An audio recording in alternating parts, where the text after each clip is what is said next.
the paranoids, this is the sort of new post-LSD Beatles of Sgt. Pepper. But the early Beatles are the ones that the paranoids looked like, and they're up here. Here they are, right, with the mop tops and the black suits and the black tie. But this is also a postmodern pastiche necktie. Here's Mae West. Oh, here are the Beatles again, by the way. Here's Edgar Allan Poe. Oscar Wilde is here somewhere. Karl Marx is here somewhere.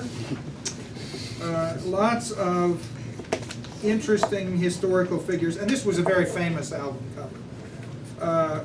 And one of the things it points out is that this was a novel from the 1960s.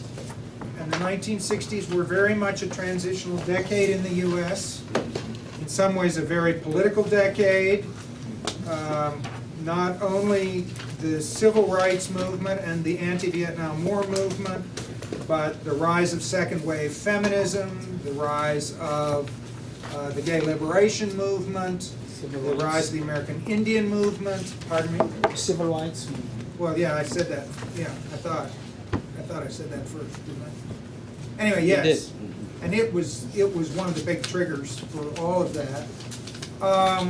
It was also a time of the loosening of social mores.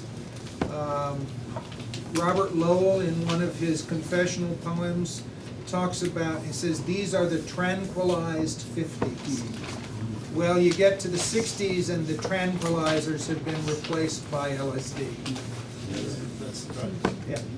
Actually, there's a cheap way of characterizing American pop culture from the 50s onward by what illegal drugs were most significant in the pop culture.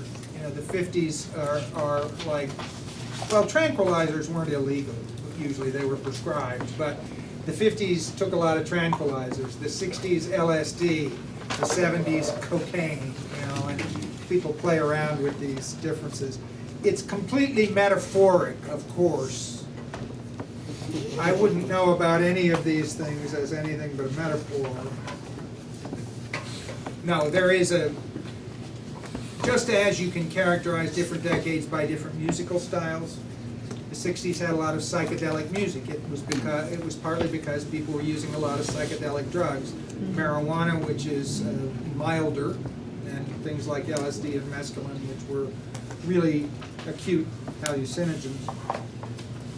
And of course, we have a character in Crying of Lot 49 who blows his mind on LSD. The husband of Mucho mas. Mucho mas, which means Very much. Even more. much more, right? Yes. much more. Yes. Rabia, what were you saying? I was saying the husband of Philip. Yes, exactly so.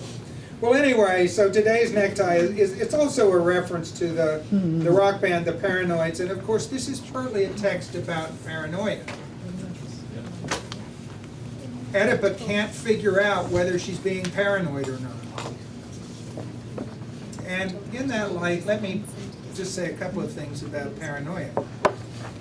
The paranoid tends to believe that he or she is the subject of a conspiracy. We know that.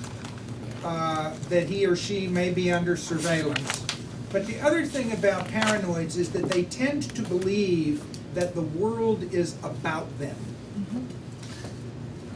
That for paranoids, all signifiers have a single signifier, basically, which is the story of my importance and persecution. Paranoia is a meta-narrative in a certain sense, right? And one of the problems with paranoia is that there's a way in which it stops interpretation, because everything means the same thing. It's all part of the conspiracy.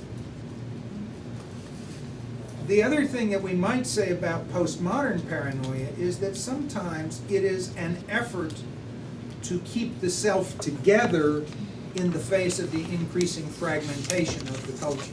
So it's a kind of reaction formation against fragmentation.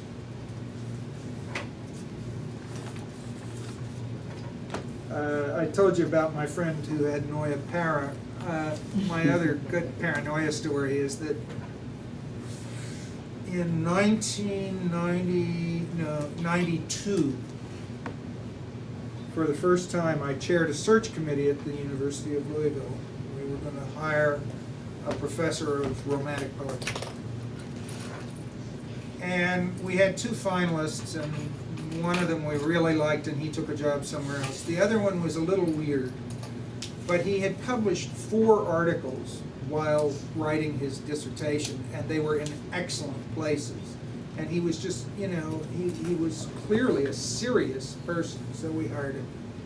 A year later, he filed a lawsuit against 9 of us in the English department in federal court, accusing us of violating his civil rights by electronically controlling his brain with our computers.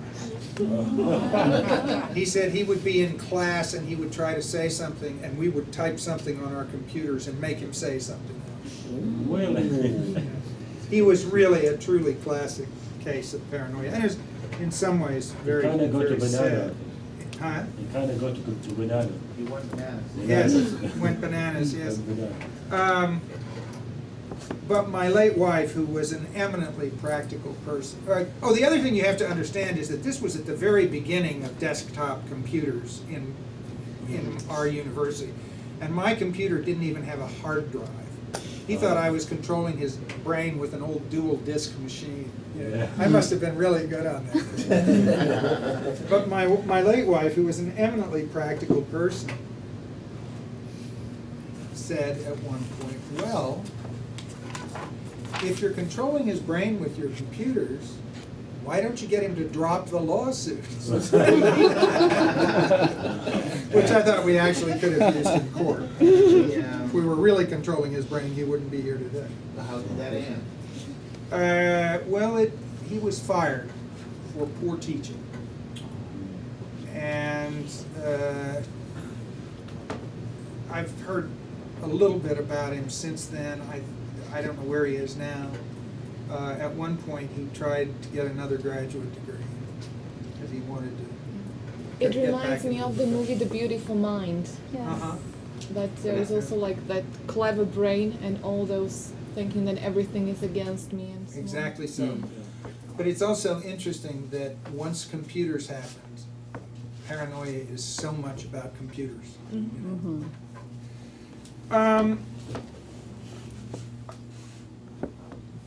Just one more word of preface. Ultimately, I'm going to want to make the suggestion that we can read this book both as postmodernism of play and as postmodernism of resistance. And that from 3 different perspectives, it can be seen as pure play, as a political book, and as an ethical book. And I'll try to make sure that we talk about all of those as we go on.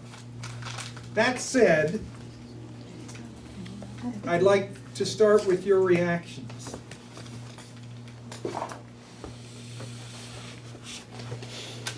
I trust that many of you or all of you have by now finished the book. How'd you feel at the end? Maybe fast at the beginning. Pardon? Maybe fast at the beginning. Maybe what? Maybe not at the end, Oh. but at the beginning. Maybe tomorrow. I see. Very close. You start reading it and it's difficult to penetrate. It's like you're not getting at it. It's like the same at the beginning. It's strange, isn't it? Yeah, it's That's strange. right. At first I had that problem, and then like the reading my eyes kept from bouncing off the pages, and then what I said is that I kept going, then I kept reading, and then kept skipping the words that I didn't understand, but then I actually got the rhythm of it, and then I could put a storyline and what was happening. I just feel that there are too many things to say about the book. What would you like to start us with? Like, I would say that Oedipa is actually, I would say the victim of Inverary's speculating game, and then she gets played at. I mean, he uses her as a very important piece in the chess game. And it's like, okay, I'm dead, but then I know that she's the one who can substitute for me because she's the one that is like I can really like play the game. She's the one who is independent enough to go and move around, leave her husband behind, and actually execute things without really being like, how can I say, overwhelmed by, how can I say, the exposure to living a role that is totally not the feminist one of today. I think that's the best I could say to begin with. Okay.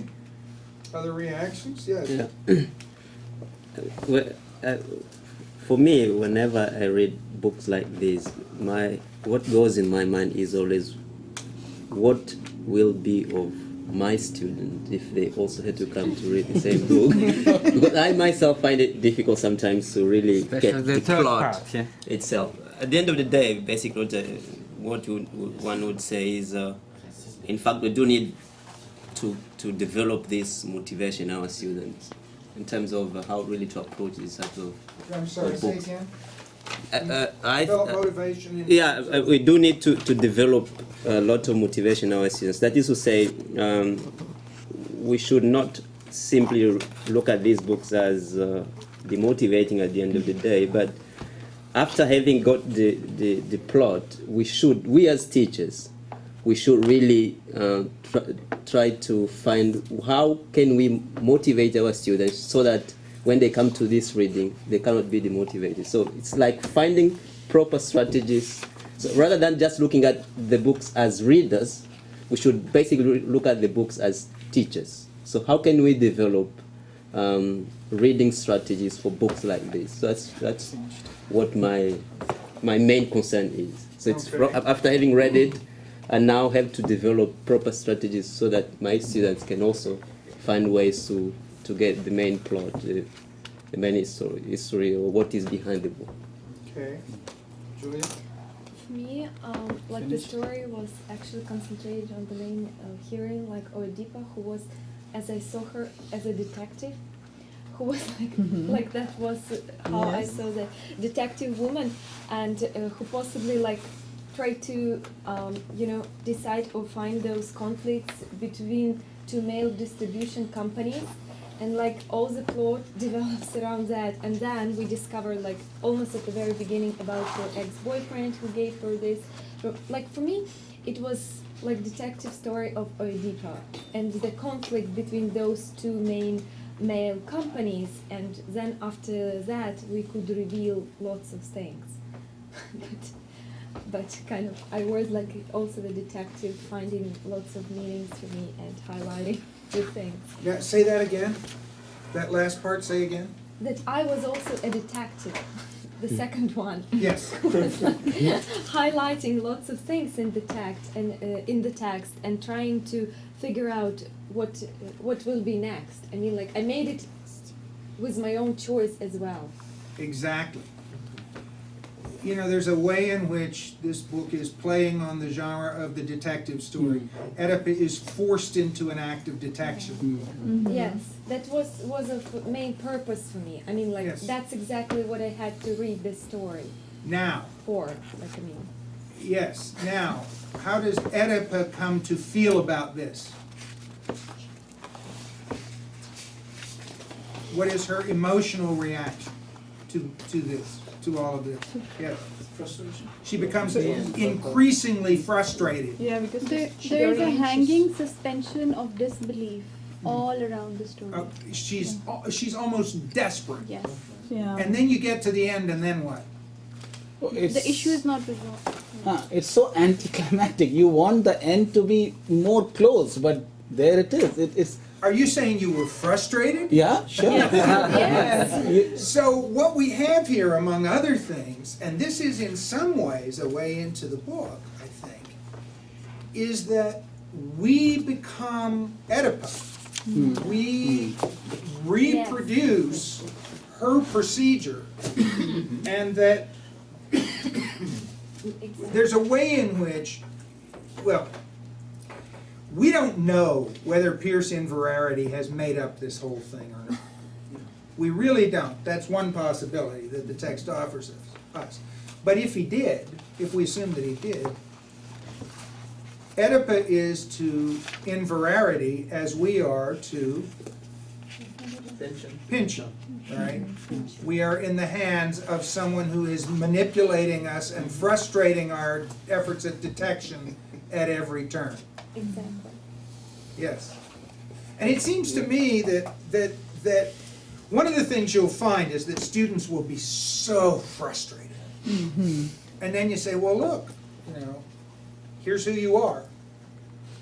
Now, what happens to her, and what's it like to be Oedipa?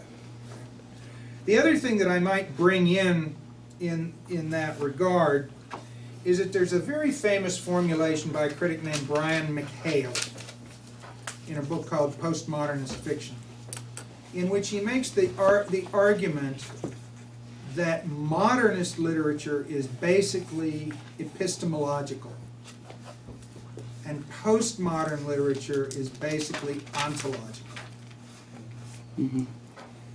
Epistemological in the sense that that modernist fictions are about the unraveling of mysteries.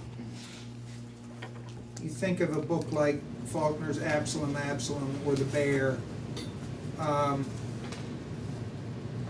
or any number of other modernist texts in which the question is, how can I know something? But McHale's argument is that the key question in many postmodern fictions is not how can I know something, although it appears that that's the question in this text. But the key question turns out to be, what world am I in? And who am I also? And who am I in it? Yes. And which of myselves might be able to take action in it, right? And part of the question of this text is not simply an epistemological one, but an ontological one. Am I in the world of my own paranoid fantasy? Or am I in the world of Pierce Inverarity's conspiracy against me? Or am I in the world in which there is a real secret mail system? Right? Which of these worlds is it that I'm trying to operate in? Okay. Now, it's interesting, too, that, and I'm going to have to check my page numbers here because I'm working with two different versions of this text, which makes it that much more complicated. But Oedipa is at one point, yes, it's on page 124 in this text, but I don't have the page numbering in your. Are you all using this one? No, this one. Now it's changed again. Can I see it for a second? So you've got 124. No, this is completely different again. You know why they do this, don't you? We have to try it again. That's right. That's so that students can't just buy used ones. They change the page numbers every so often, and I have not updated my notes to them. But on, yeah, I'll give you a chapter. I'm sorry, it's going to take me a second, and we're going to fight this the whole time probably. It's in chapter 5. Chapter 5. We're into chapter 5. And it's about the middle of the chapter. You don't even have. I'll just read it to you. This is that night where she goes on the long bus ride through San Francisco, and she keeps seeing the post horn everywhere. Okay.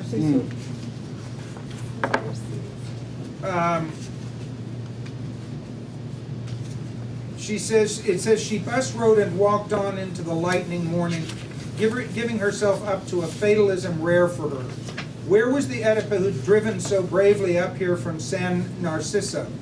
that optimistic baby had come on so like the private eye in any long ago radio drama, believing all you needed was grit, resourcefulness, exemption from hidebound cops rules to solve any great mystery. But the private eye, sooner or later, has to get beat up on. 100. This night's profusion of post horns, this malignant, deliberate replication, was their way of beating up. And there's this notion that Oedipus is explicitly compared to the private eye here, right? And the private eye always has this scene where the private eye gets beaten up. And so she's getting beaten up by being overwhelmed by the post horn in this night. Now, about 20 pages earlier than that, and I'll see if I can give you a point of reference on this. 22 pages. Yeah, this is about 3 or 4 pages into chapter 5. She's on the campus at Berkeley. And this is a passage that begins, it was summer a weekday and mid-afternoon. 82. 82? Great, because that means I do have some of your page numbers because I have that noted here. Now, this is a really interesting moment in the text, and when we get to Berkeley, you're going to see this spot and see where all this happened. But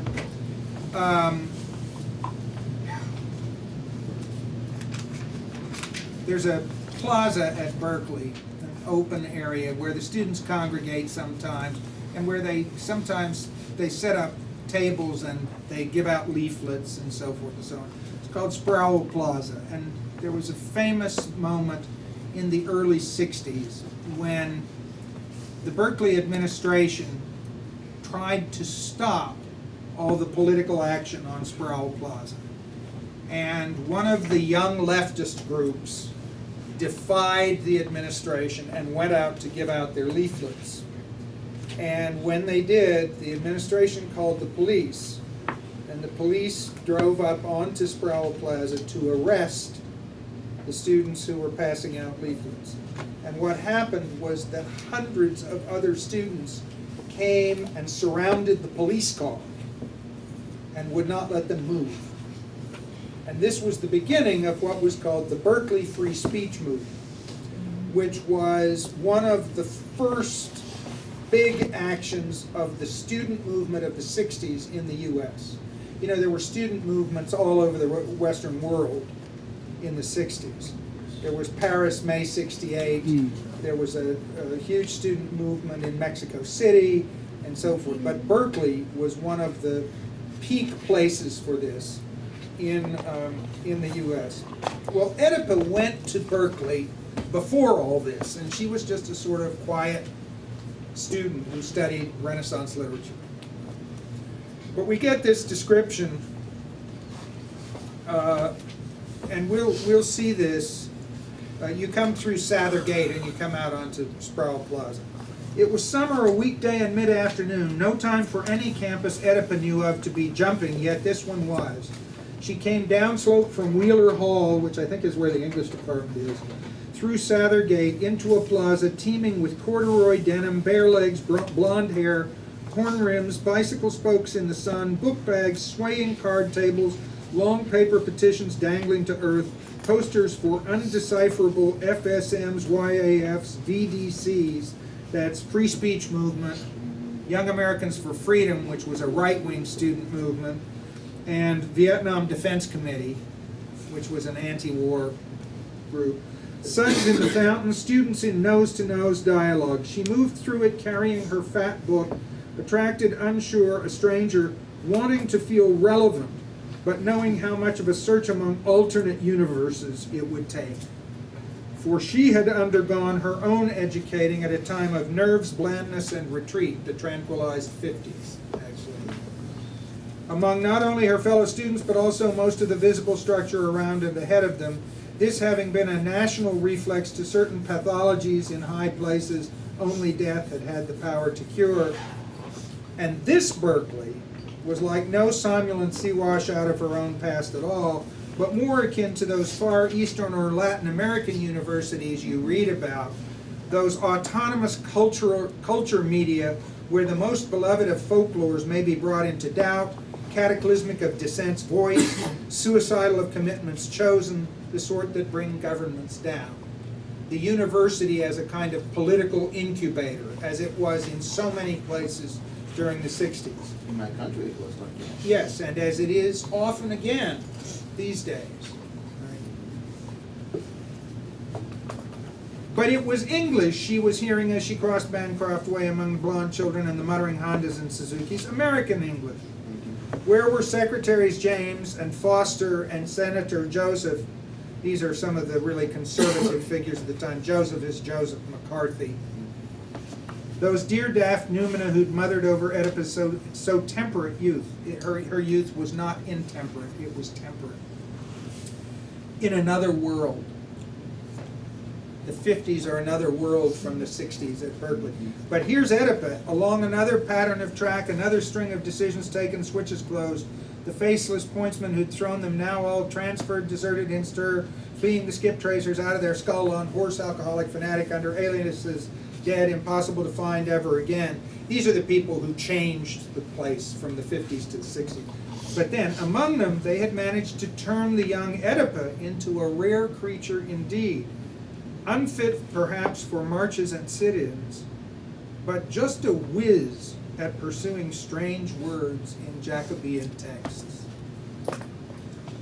Oedipus is here compared not to a private detective, but to an old-style literary critic. One who can pursue the meanings in text, but doesn't get the world she is in. Well, I bring that up partly because it'll help you when we get to Berkeley to know what this place was, but partly because there's this thing about Oedipus that what has equipped her to be a private detective is her training as a literary critic. And when we feel like Oedipus, we're simply Oedipus, the literary critic forced to be a private detective. Okay, now,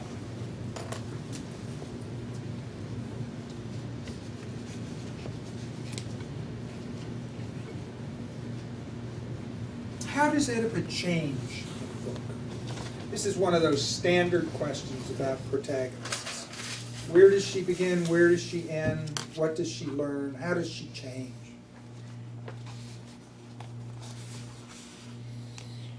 You mean a radical change that because she actually adopts many roles during the whole novel.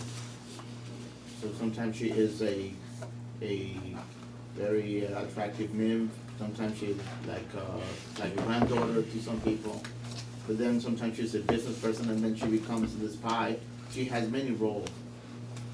Does she change? In a classical novel, where the protagonist is thrown in the middle of an experience which he has to assimilate, and so on and so forth. Here, when reading Crying of Lot 49, you get the impression that Oedipus is involved in a journey. And the journey motif is very important in the novel. And by the end of the journey, she would learn something. Here, she doesn't learn anything. I mean, she does not reach a point where she comes to have kind of illumination or truth or knowledge, right? So she doesn't function like that. I mean, like in classical novels. No, but I mean, she learns at least this much, that the self-contained assured world that she was in with her husband Is that what? Say that again? The self-contained assured world with her husband, she was there at this place, is not really the world, the real world outside. When she really comes out, she at least learns this much. I mean, look at how it ends. She settles down to no more.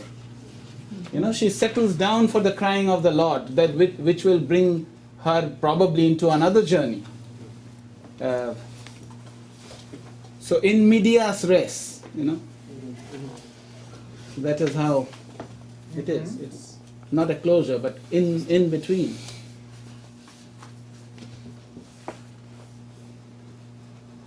So she learns something about a different world. What is the different world that she learns about? There is a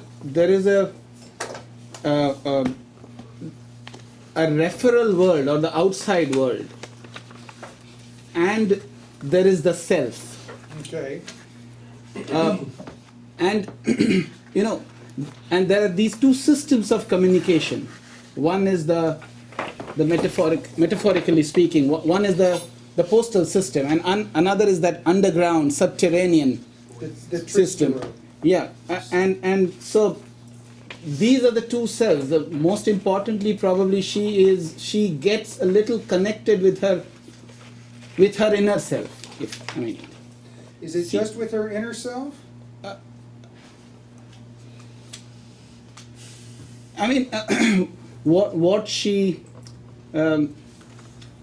What she is in for. She might not have taken the journey at all, Yes. but she chooses to do it, Yes. and that changes her world. And in the end, where the novel ends, she is ready for this path now, because there is a stage in the novel where she gets back to the husband, but then she again moves away very briefly. So she finds out some things. She changes herself to some degree. Yeah, I think. Let me ask you this. What is Oedipus' world at the beginning? The world of housewives, it seems to me, because at the beginning, when we start to read the first pages, we learn about this show she wear for housewives. The name of the party or something like that for housewives. That was her world at the beginning. A Tupperware party is a party for women, usually just for women, at which one of the women is selling this product, which is plastic storage stuff for food, called Tupperware. You go to a Tupperware party, and the point is that you have a party, but then the host hopes you'll buy some Tupperware. What kind of neighborhood does Oedipus live in?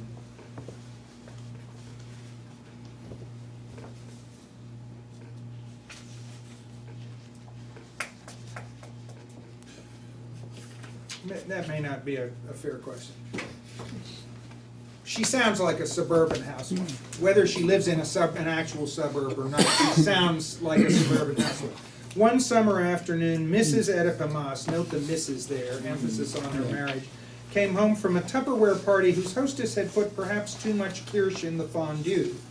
So she's a little drunky. To find that she, Oedipus, had been named executor, or she supposed executrix.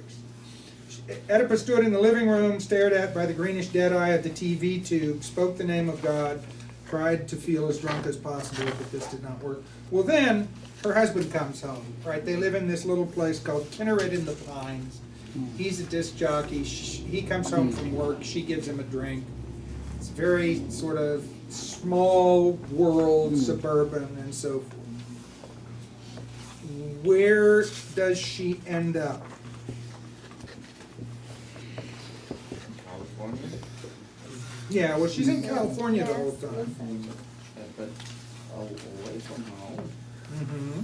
And what else can we say? Pursuing the, I don't know, executing the wills that actually.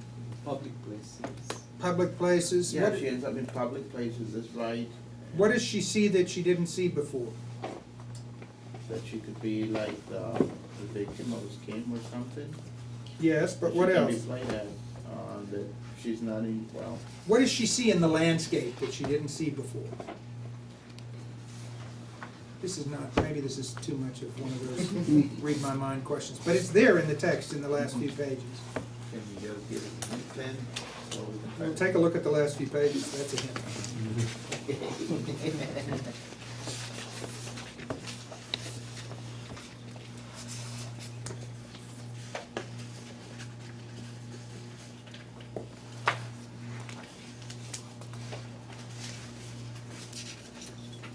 Look at 148.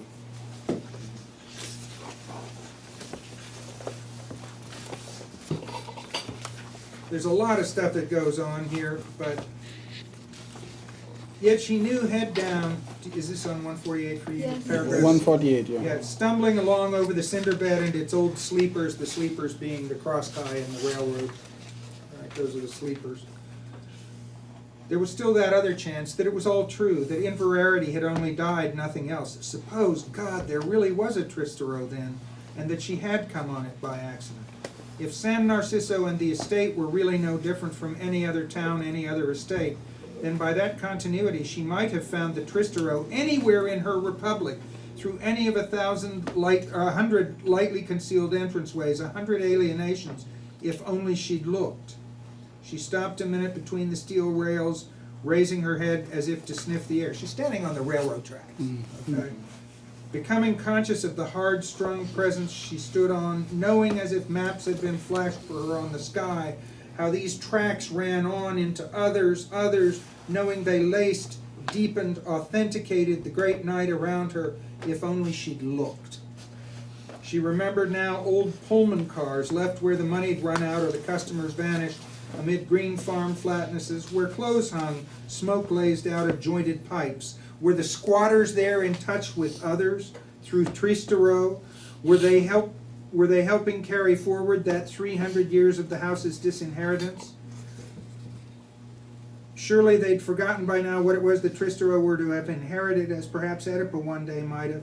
What was left to inherit? That America coded in Inverarity's testament? Whose was that? She thought of other immobilized freight cars, where the kids sat on the floor planking and sang back happy as fat whatever came over the mother's pocket radio. Of other squatters who stretched canvas for lean-tos behind smiling billboards all along the highways, or slept in junkyards in the stripped shells of wrecked Plymouths, or even daring spent the night up some pole in a lineman's tent like caterpillars, swung among a web of telephone wires, living in the very copper rigging and secular miracle of communication, untroubled by the dumb voltages flickering their miles the night long in the thousands of unheard messages.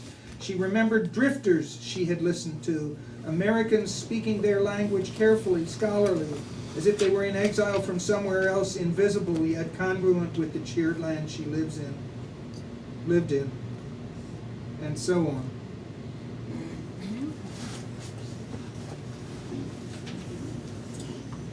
And then a couple of pages later, at the end of a paragraph, there's this paragraph about there are these binary oppositions. There are these ones and zeros, like the inside of a computer, right? Binary code. And what she's finding out is that either the things that look like signs have meaning or they don't. There's a passage that's behind the hieroglyphic streets, there would either be a transcendent meaning or only the earth. You got that page? Yeah, 150 here. 150? Okay. In the songs Miles Dean, Surge, and Leonard sang, that's these guys, was either some fraction of the truth's numinous beauty, as Mucho now believed, or only a power spectrum. Tremaine, the swastika salesman's reprieve from Holocaust, was either an injustice or the absence of a win. These things either have meaning or they don't. They're either planned or coincidence, one or the other, but we don't know which, right? The bones of the GIs at the bottom of Lake Inverarity were there either for a reason that mattered to the world or for skin divers and cigarette smokers. Ones and zeros. So did the couples arrange themselves. At Vesper Haven House, either an accommodation reached in some kind of dignity with the angel of death, or only death, and the daily, tedious preparations for it. Another mode of meaning behind the obvious, or none. Either Oedipa in the orbiting ecstasy of a true paranoia, or a real Tristero. For there either was some Tristero beyond the appearance of the legacy America, or there was just America. And if there was just America, then it seemed the only way she could continue and manage to be at all relevant to it was as an alien, unfurrowed, assumed full circle into some paranoia. All through this text, this unfurrowed term is used in various places. It's about a plow being knocked out of the furrow. You go along through the routine, you make forms, you make straight lines, you cultivate the land, everything seems fine. Or you get knocked out of the furrow and all of a sudden you're in a different world. And it's the world of drifters. It's the world of homeless people. It's the world where children live in old railroad cars. It's the world of what Michael Harrington, in a very important book written 4 or 5 years before this, called The Other America. The hidden world of American poverty, among other things, that middle-class people in the early 60s couldn't see, that Oedipa can now see because she's been knocked out of the furrow. Okay?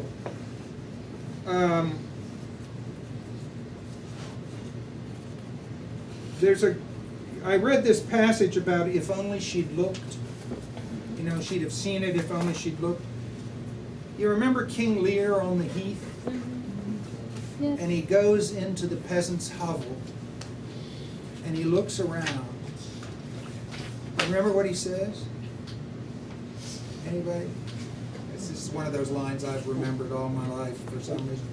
He says, well, he does say that, and that's a good one for this text too. But looking at the hovel, he says, "Oh, I have ta'en too little care of it. I'm the king, and I've been allowing people to live this way." Part of what happens with Oedipa is that there was a world there for her to see if only she'd looked. And it's this mystery, this being forced to be a detective, that has made her have to see that other America that's existing at the same time.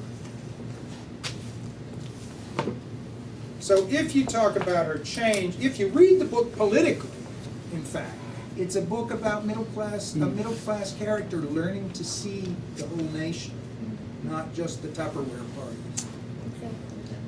So that's one way of reading the book. And if Tom Schaub were here with us, the editor of Contemporary Literature, that's the line he would push. So you would say that actually she becomes, for being a trivial citizen of the world, she becomes someone conscious of the role that she is in? That possibly. That's at least one way that her experience might work out for her. I say Tom would see it that way. That's a line that he pushed a few years ago. But the political reading is about the discovery of a larger nation outside the middle-class haven of Kinneret on the Pines. Yes? Since we are talking about Shakespeare, I was also thinking about the origin of the name Tristero from Prospero in the Tempest. Interesting. Yes, Prospero for prosperity and Tristero here in French. Yeah. Triste, sad. And it's the best play that is used when we talk about the discovery of the New World. And there is also the magical other with the capital O. It's the play about otherness.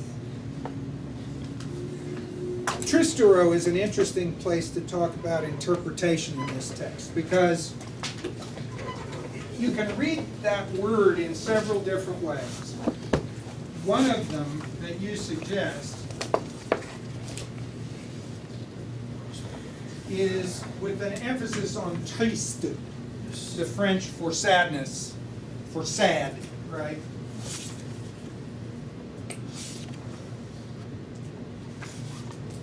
Or sometimes in the text spelled, what happens if it's spelled this way? Trist. What's a tryst? Stereo. Huh? Stereo. The tryst, the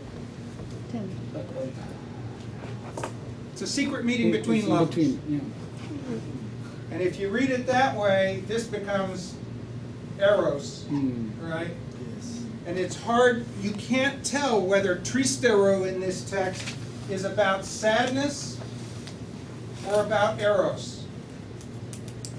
You can't tell whether it is a force of death or a force of life, a force of anarchy or a force of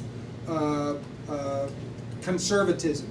A force of, there's one version of it where Mexican socialists have been communicating through it. There's another version where it came up all in reaction against the French Revolution, or it was in heavy reaction against the French Revolution.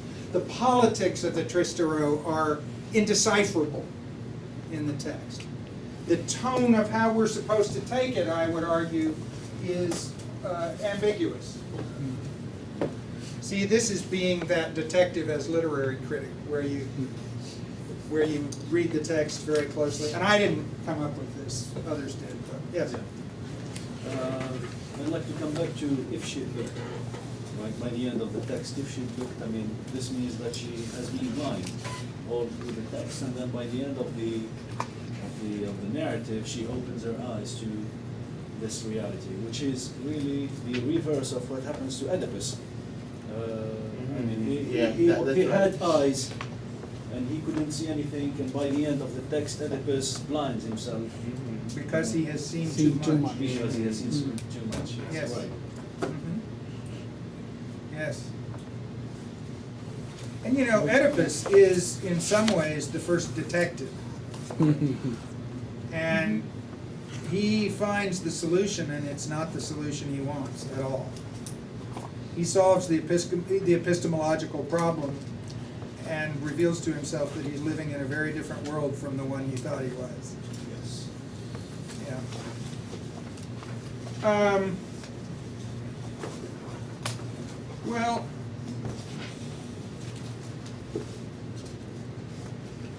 let me see if I can pursue, well, no, that's enough of that from that. If you read the text along these lines, if you read the text, particularly if you read the text as a story of Oedipus' unwilling education into the realities of a larger world than she had perceived before, you might classify the text as part of the postmodernism of resistance. And that's one way of reading this book. But there are others as well. Let me go back to a kind of central paradox in the book. I believe you're going to find this passage on 109. And this will set us up for tomorrow. Do you see a passage there that begins, change your name to Miles, Dean, Serge, and or Leonard, baby? If not, try 117.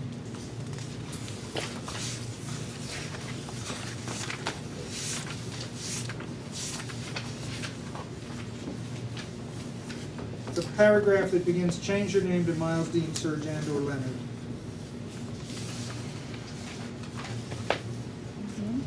Not there? Okay, try 128.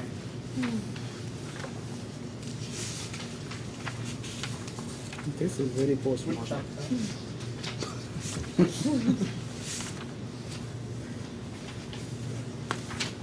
Can I see your text for a second? Because I have, at this point, 4 different page numbers written here. The first word, what? Change. Change your name to Miles, Dean, Serge, and or Leonard, baby. I'm sorry, folks, to waste your time here.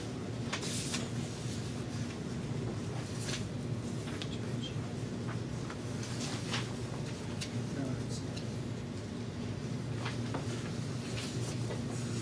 140 maybe. Yeah, bottom of 140. Sorry for the delay. I've got it here. Oh yeah. What happens here is that Oedipus comes up with 4 possibilities for what's going on, and she can't decide among them. Change your name to Miles, Dean, Serge, and or Leonard, baby, she advised her reflection in the half-light of that afternoon's vanity mirror. Either way, they'll call it paranoia. They. Either you have stumbled indeed without the aid of LSD or other indole alkaloids onto a secret richness and concealed density of dream, if you want to look, onto a network by which X number of Americans are truly communicating, whilst reserving their lies, recitations of routine, arid betrayals of spiritual poverty for the official government delivery system. Maybe even onto a real alternative to the exitlessness, to the absence of surprise to life that harrows the head of everybody American you know, and you too, sweet. In other words, either there's a real Tristero and it might be this secret richness, or you are hallucinating it, or a plot has been mounted against you, so expensive and elaborate, involving items like the forging of stamps and ancient books, constant surveillance of your movements, planting of post-torn images all over San Francisco, bribing of librarians, hiring of professional actors, and Pierce in veracity only knows what all besides, all financed out of the estate in a way either too secret or too involved for your non-legal mind to know about, even though you are co-executor, so labyrinthine that it must have meaning beyond just a practical joke. In other words, it could be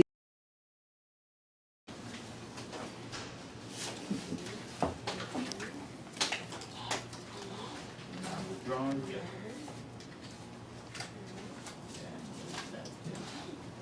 They have to change your job. So we have 14, so we've got 26. Yeah.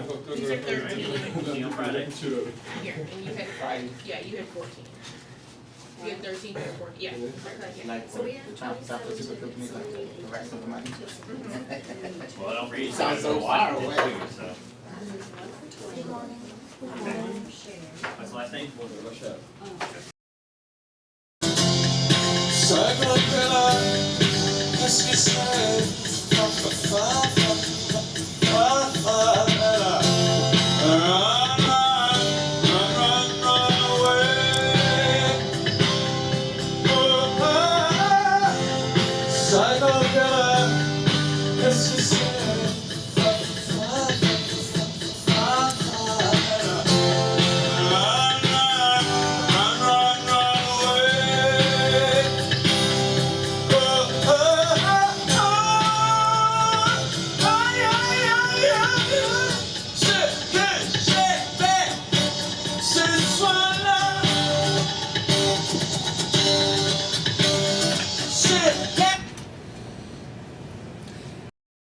by the way.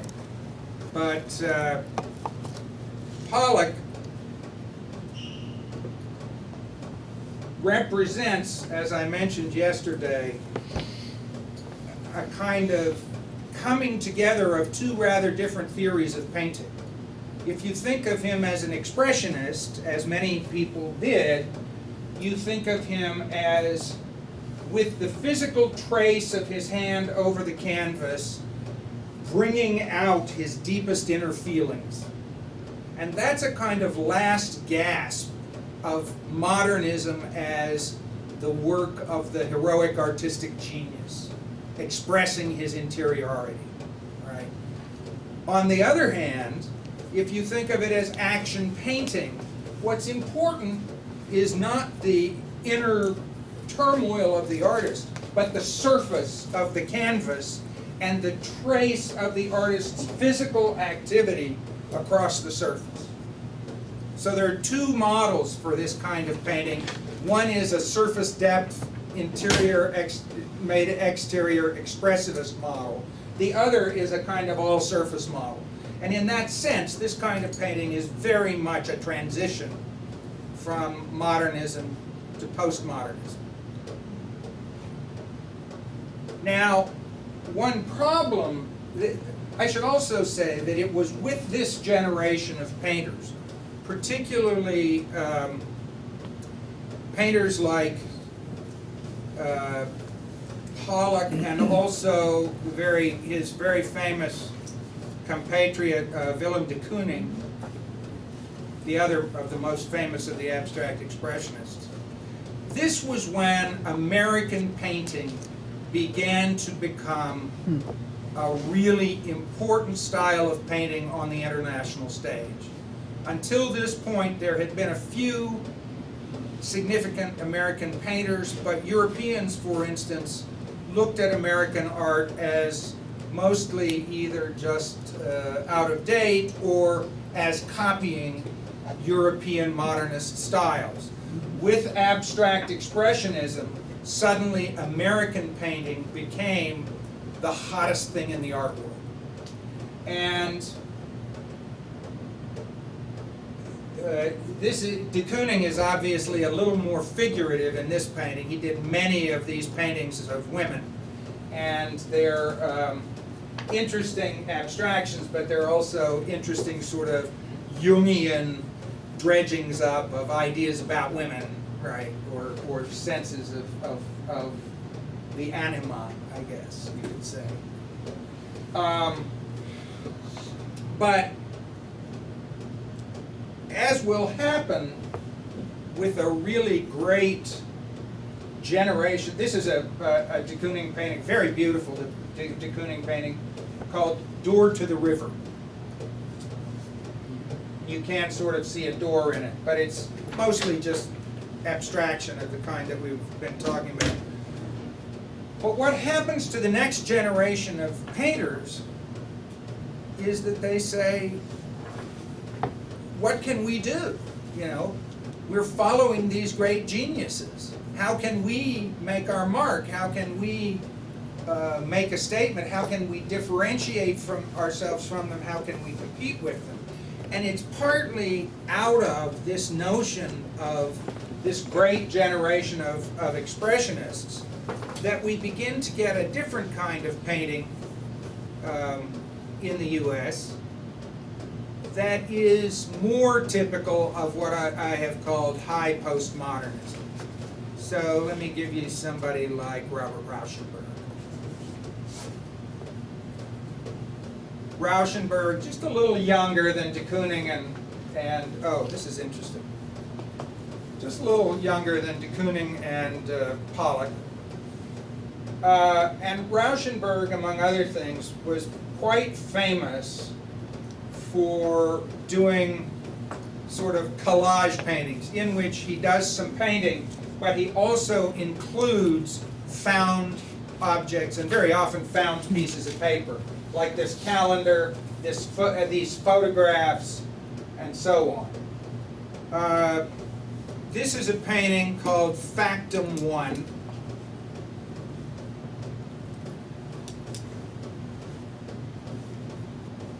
And you think that's Factum 1 again, don't you? But it's Factum 2. What Rauschenberg did was he made this object, and I'm going to go back to Factum 1. He made this object that looks very spontaneous, right? That looks very much like, oh, I just painted some here and I took whatever was lying around the studio and just put it all together and so forth. And then he made another one completely identical to it. Partly to say it's not originality that is the most important thing, but partly also to say you think that this is just random, but there is craft. I know what I'm doing. You know, even though there's a certain level of spontaneity in this work, there's also a certain level of self-conscious thinking. And I can reproduce exactly what looks to you like spontaneity. So this is in some sense the simulacrum of spontaneity. Another thing I was talking about, de Kooning, how these artists, Rauschenberg and his colleagues, had trouble sort of figuring out what to do next after de Kooning and Pollock. One of the things that Rauschenberg very famously did was he bought an original de Kooning pencil drawing and he erased it and hung it in a gallery with the title Erased de Kooning. Partly a way of mastering the master generation, you know, and partly a way of just finding a way to do something weird that's different. Actually, de Kooning was not very happy about it, as it turns out. But Erased de Kooning became quite an important piece. And it's also one of those pieces that's the beginning of what we call conceptual art, where the art is not necessarily in the craft, but in the idea, in the conception. The idea of you know, there's no special art to erasing a de Kooning painting or drawing. What makes it art is the conception that this is an important artistic state.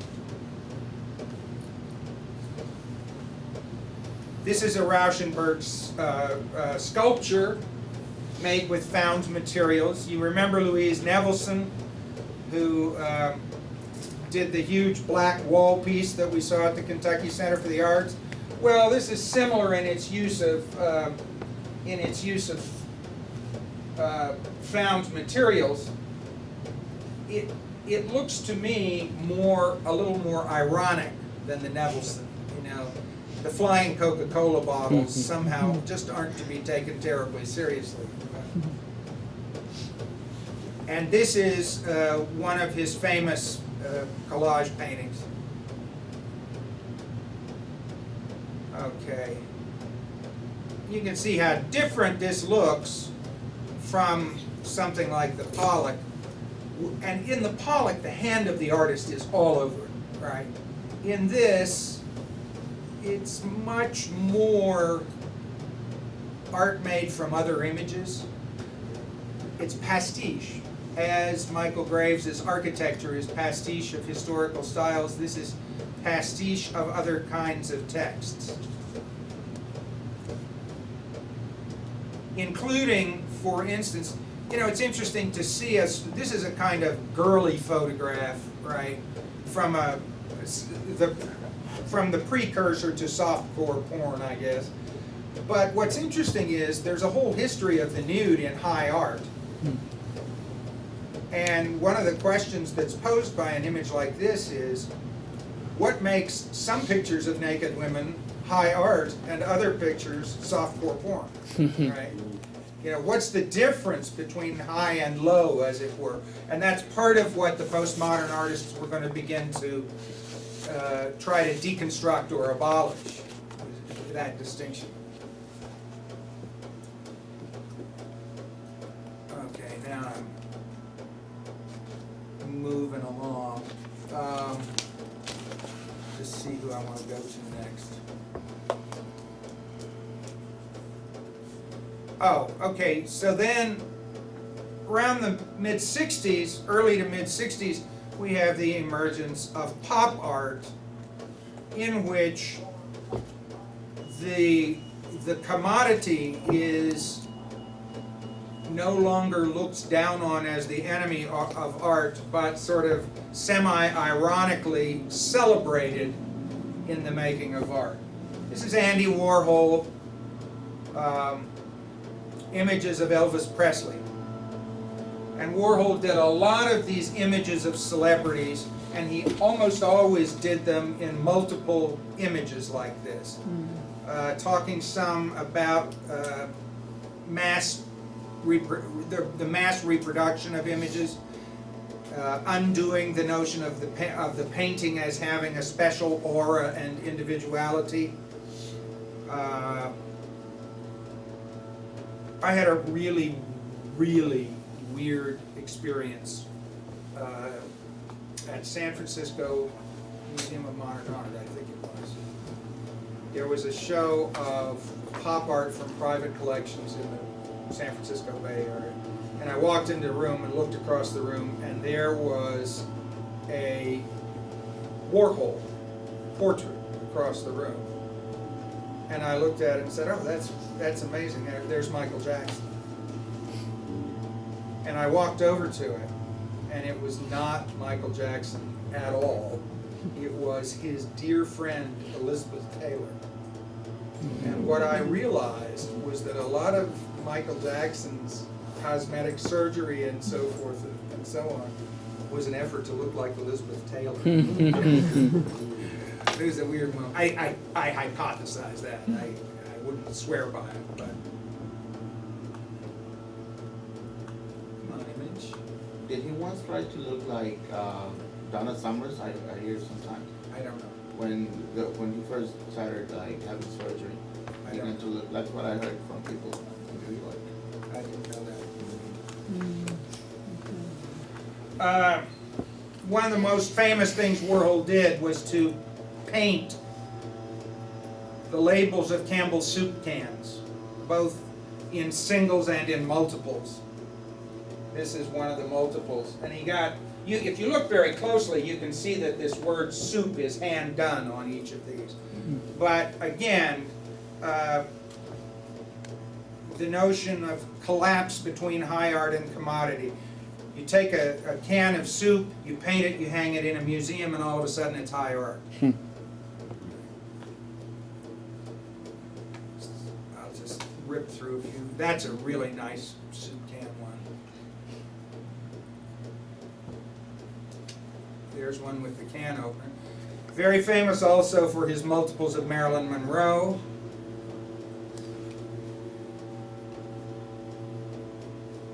And Donald can tell us who this is. As can anyone else. Yes, Warhol got really interested in the image of Mao Zedong, and I don't know why. I think it was one, and I say I don't know why, meaning that one of the things that happens in this kind of postmodernism is it's very hard to tell when the image is or is not ironic. And sometimes an image may be both a tribute and an ironic commentary at the same time. So that the artist's attitude toward the subject is really difficult to establish in a lot of this work. Now, I have always thought there was at least some irony in the paintings of Mao, because in some of them Mao is wearing rouge on his cheeks and lips, which strikes me as a little bit of an ironic take on Mao. But on the other hand, I think there is some celebration of his image as well in what Warhol was doing. There were, and this is one of the ones where you can sort of, that's not what I want. Where you can sort of see the makeup effect. Oh, we must have seen all of Warhol now. That must be what that is. Another very famous pop artist is Roy Lichtenstein, who painted in the style of comic books. Actually, this is a comic book.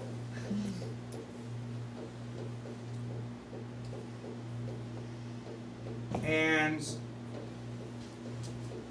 this is Lichtenstein's very, very large painting. It would take up this whole wall or more, based on that image. It's a painting called Wham!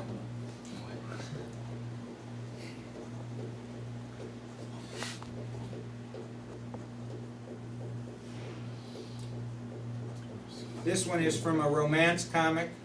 That's the way it should have begun, but it's hopeless. And this sort of importation of cheesy pop culture sentimentality into the museum is, I think, again, a kind of irony.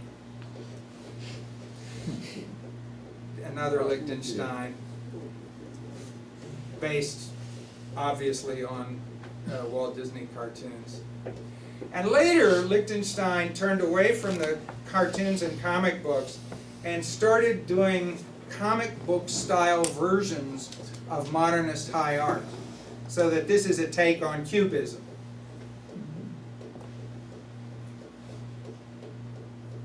Come on, shoot. That must be all the Lichtensteins. Maybe. Let's see. I guess it is. Thought I had one more.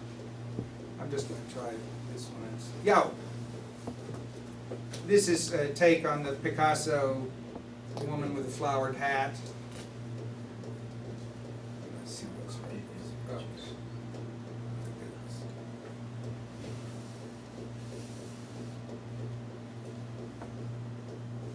One of the other manipulations common in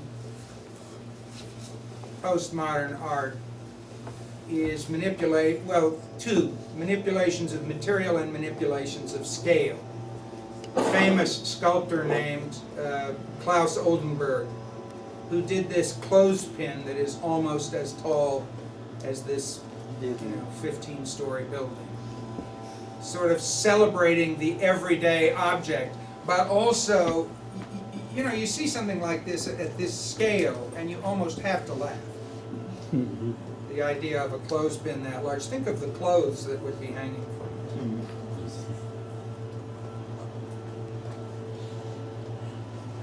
a garden trowel as high as the trees behind it. This is a lipstick on the base of a military tank. And it's at Yale University. And for a while, I think it was in this particular quad, and then some of the alumni really objected because they thought it was so out of keeping with the imitation classical art or imitation Renaissance architecture that I think they finally moved it. But you can also see that it has, it looks like it has a ladder almost on it. I don't know if it is or not, but nobody can climb that. But Oldenburg also very famously did what he called his soft toilet. This is a toilet made out of plastic. And it's funny because, you know, we think of toilets as among the hardest things that we normally encounter. Not this one. Here he is in front of an electrical plug.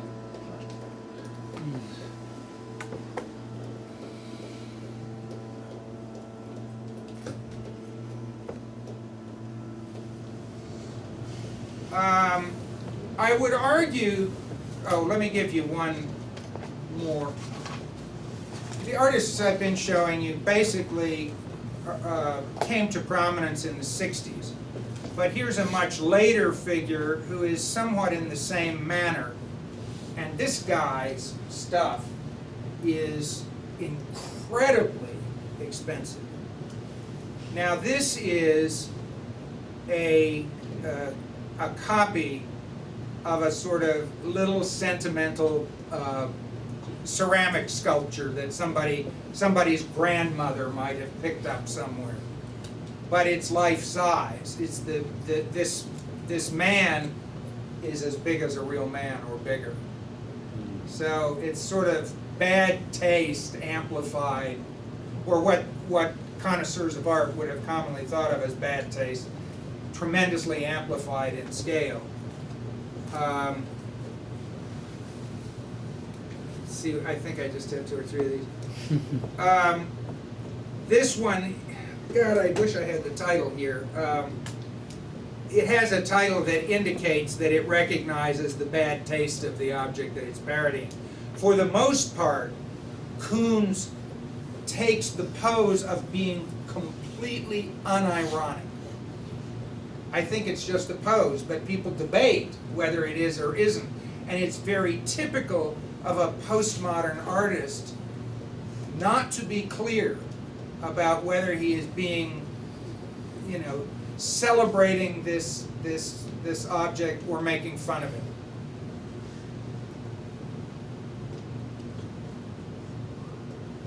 This is a very, very famous Koons object. It's made of highly polished metal, but it's supposed to be a copy of a child's balloon that has that silver coating, but it fills an entire enormous room.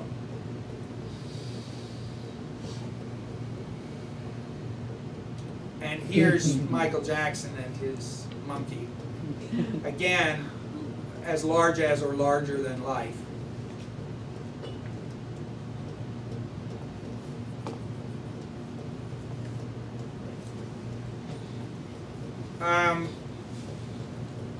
The work that I've been showing you so far, it seems to me, by and large, is to be located within the postmodernism of play. It is play with signifiers, play with past traditions, play with the combination of different elements and so forth. Nothing in that art that is particularly political. Here's a figure, Jean-Michel Basquiat, who in some ways combined a postmodernism of play with a postmodernism of resistance. Basquiat, you may know, began as a graffiti artist in the streets of New York and was later discovered and became very highly thought of and artist whose work is terribly expensive. Again, I'm sorry I don't have the title here, but this is a canvas done in the style of graffiti. It's also a comment on the way Hollywood represents African Americans. The sort of gangster notions that you see in Hollywood. And I don't pretend to know what all the icons are, but you can see gangsterism, Hollywood Africans, tobacco, Tax-free. yeah, tax-free, Sugar cane. Popcorn, sugar. yeah, commodities, and then movie star, and so forth. And I think there is a little bit of a political comment in this picture, both on commodification and on Hollywood, particularly on its representation of Africans, not just African Americans. Certainly the references to some of these products that slaves were used to produce would be part of what's going on in this surface. Notice also that even though in a certain way I find this rather charming, it is not something that is highly wrought in order to be beautiful. That's not the point.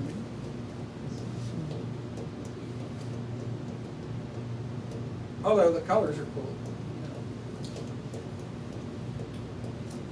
This is a Basquiat tribute to three great jazz musicians.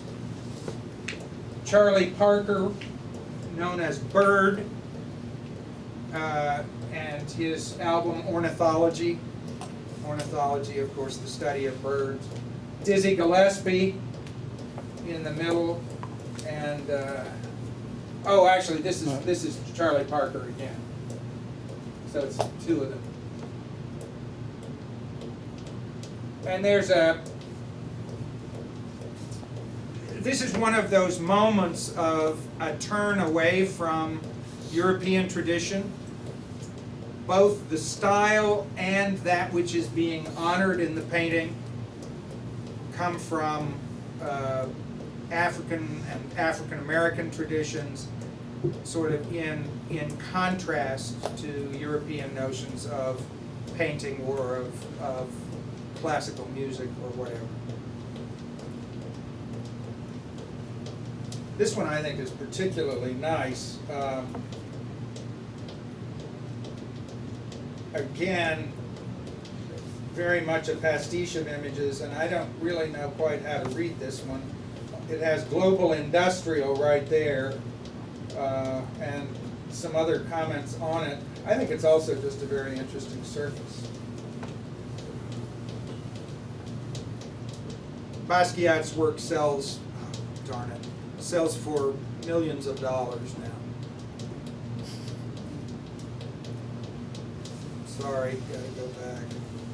This is what happens when you get to be 61 years old and you begin to lose your fine motor skills. You tap twice and you're kind of messed up.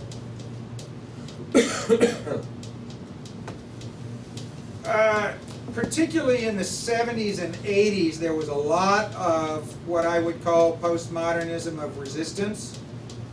And one interesting example of it is Barbara Kruger, who is a quite political artist and sloganeer. And she puts in these textual comments on the images that she's photographing, as you can see. In the background here, we have a reproduction of God touching Adam's finger on the ceiling of the Sistine Chapel, the Michelangelo. And this is a comment on how people are too devoted to the notion of masterpieces, to the traditional canon, to dead white males. You invest in the divinity of the masterpiece. Masterpieces being overrated, and particularly in her eyes, and particularly from a feminist point of view, since they're masterpieces and not ever mistress pieces. This is one of my favorite critiques of postmodern culture. Consumerism. Exactly. So instead of I think I am, then I shop I am. Right, exactly. So that we establish our identity not by thinking but by shopping. This is a poster that Kruger did for a march supporting abortion, birth control, and women's rights. Your body is a battleground. And that notion of the woman's body as a political battleground is one that's very prominent, of course, particularly in second wave, 1970s, 1980s feminism. I'm sorry that the top of this is cropped off. Maybe I can wonder if I can move the image. Just minimize it for a little bit. Minimize it. Yeah, just zoom in, or zoom out just a little.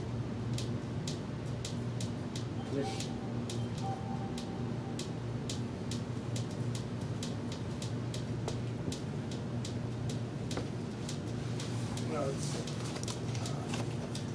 I think the first word is we. it is. We are being made spectacles.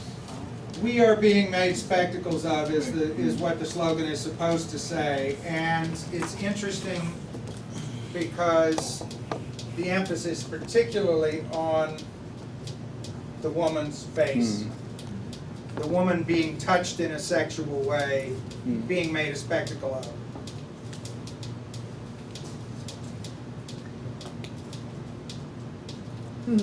This is another one of my favorites. The photograph here is of a famous puppet, Howdy Doody, I think, who was the star of a children's TV show when I was a child. The text is a play on Goebbels' fascist rejection of high art. You know, I prefer not to think of the postmodern critique of high art in connection with the fascist one. I think they're unrelated, but you know, his statement was, when I hear the word culture, I take out my gun. This is, when I hear the word culture, I take out my checkbook, because it's become a commodity.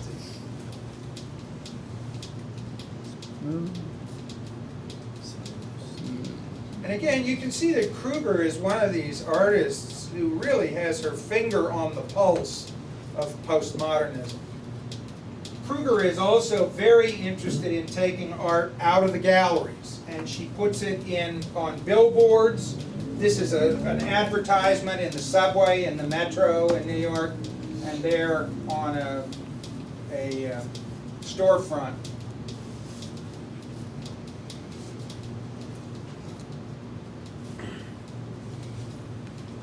One of those strong feminist comments. One of the traditional notion is that men are culture and women are nature. We won't play nature to your culture.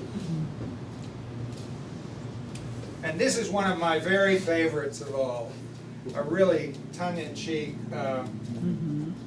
feminist comment. In the background, we have all these names for the man that the woman is kind of building up and supporting, right?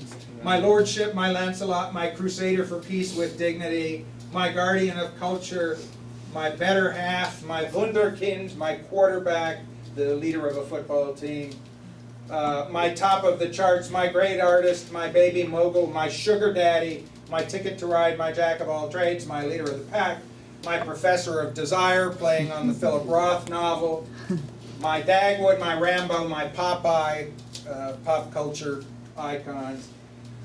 Actually, it's nice rhythm. My Dagwood, my Rambo, my Popeye, my pimp, my doctor, my banker, my lawyer, my landlord, my soldier of fortune, my provider, and so on. And then at the bottom, my Pope, my stick man, which has Freudian connotations, of course, my Ayatollah, my daddy. A kind of critique, if you will, of patriarchy. And also a critique of men's need to be built up by women. This is an installation of her work, and part of the emphasis is to ridicule people's sense of superiority over the other. This says, my God is better than your God, wiser. This one says, pray like us. And there are others here that say, think like us, do this like us, do that like us.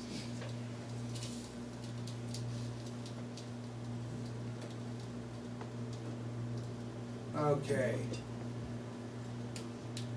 Another artist, not nearly as well known, who I think is a really clever satirist, and I think she deserves to be known much better, is Anne Turin.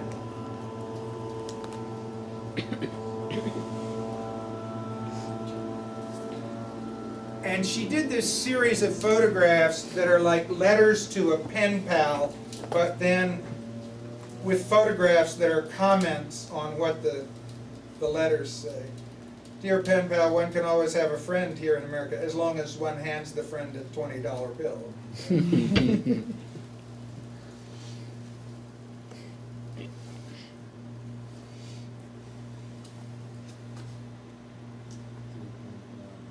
We Americans are a very religious people, except that we seem to celebrate Santa Claus as much as Jesus, or as much as the Virgin Mary, right?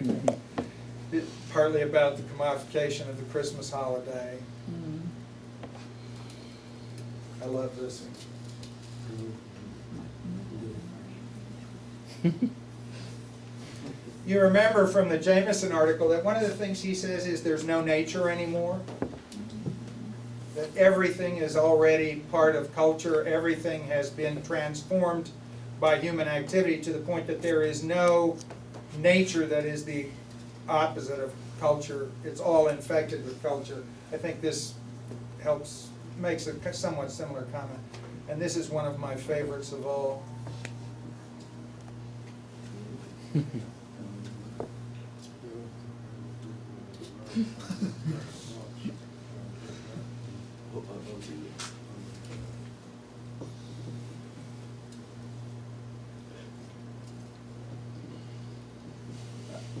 Just going to see if there's anything I particularly want to show you. Oh, yes. Oh, a couple more artists. This one, actually, I'll save this one because we'll see one of his pieces in Washington and I'll talk about him then. But this one is a very interesting, important photographer. And some of you may already know this person's work. If you do, don't spoil it for others because there's a kind of trick to be revealed here. Actually, that's not the one I would have chosen to start with, but she does these sort of parodies of painting of the past in some of the pictures. And lots of sort of exotic figures and so forth. This one I think is a comment on Orientalism, actually, as is clearly this one. You know, making the image of the dark woman kind of mysterious and overtly sexy and so forth. It's one of the historical ones. This is from a series that she did called Untitled Film Still, and the pretense is that the photographs are stills from movies, but the movies don't exist. It's just the photographs. And this is one of the early untitled film stills. This is a portrait of the artist. Another exoticized one.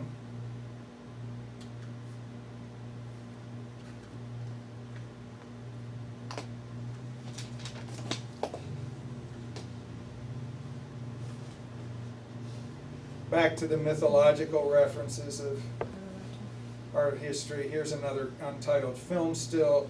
I'm sorry they're not in the order I had put them in, but now the thing about these pictures, oh, let me go back one.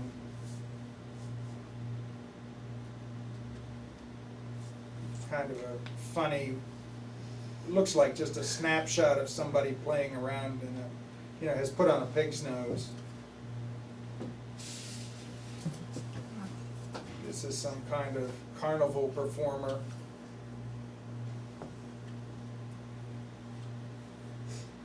The thing about these images is, I like this one.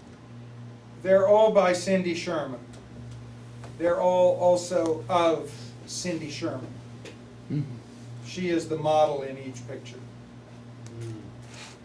And part of the comment that's made in this body of work is simply something about our capacity to self-transform and to construct images. Construct images of identities that are so various.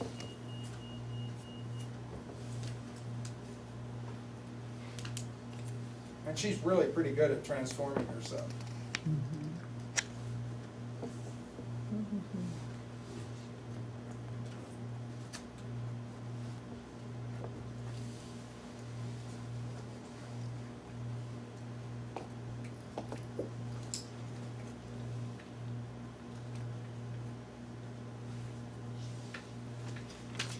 One last artist. Christo, actually, he did most of his later work with his wife, Jean-Claude, who died last year. And what they did was these huge temporary environmental installations. These are islands in Biscayne Bay near Miami, wrapped in plastic. The pink is a sheet of plastic completely encompassing the island. Let's see what else I have.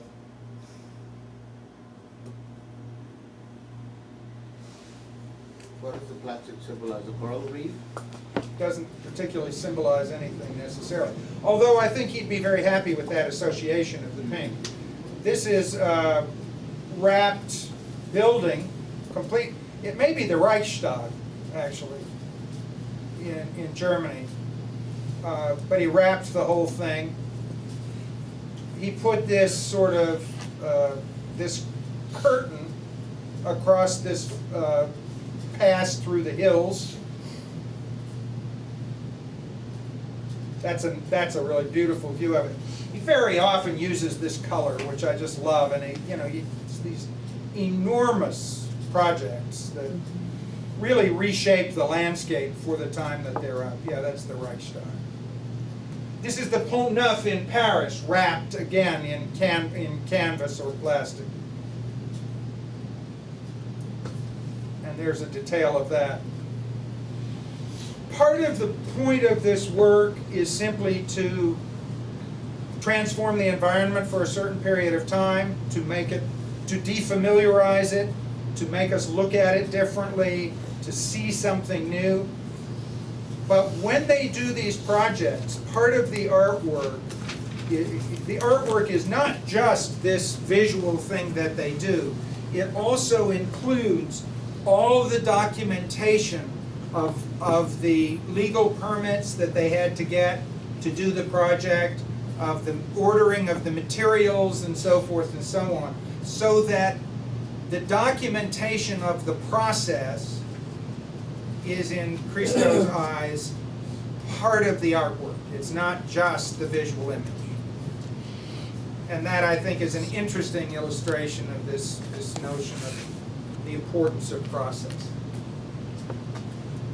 Okay, that's enough of that for now, I think. Any questions? Oh, here's just a couple of images of, I've mentioned that there are different postmodernisms. And if you think of somebody like Pynchon in comparison to someone like Raymond Carver, who's our Raymond Carver expert? Yeah, Raymond Carver is, a minimalist realist. But I would argue that that's a kind of postmodernism. This is neo-realist painting. This is an actual painting done from a photograph by a guy named Richard Estes. And he's a leading example of this hyper-realist school of painting. Compare this to something like the Basquiat with the sort of crazy collage of text and just random stuff. It's a different interpretation of the postmodern. And it occurred to me to show Estes, particularly in relation to someone like Carver or Bobby Ann Mason, who are postmodern realists of a sort. But what I want, I keep skipping. He's very, very interested in reflections, in the way light hits glass. But this is oil painting. Mm-hmm. It's even though it looks like photograph. Mm-hmm.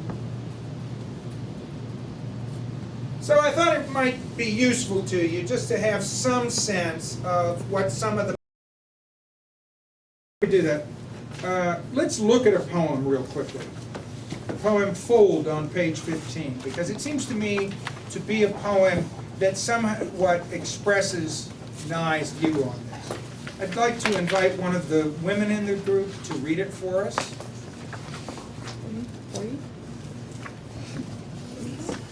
Page 15, Fold.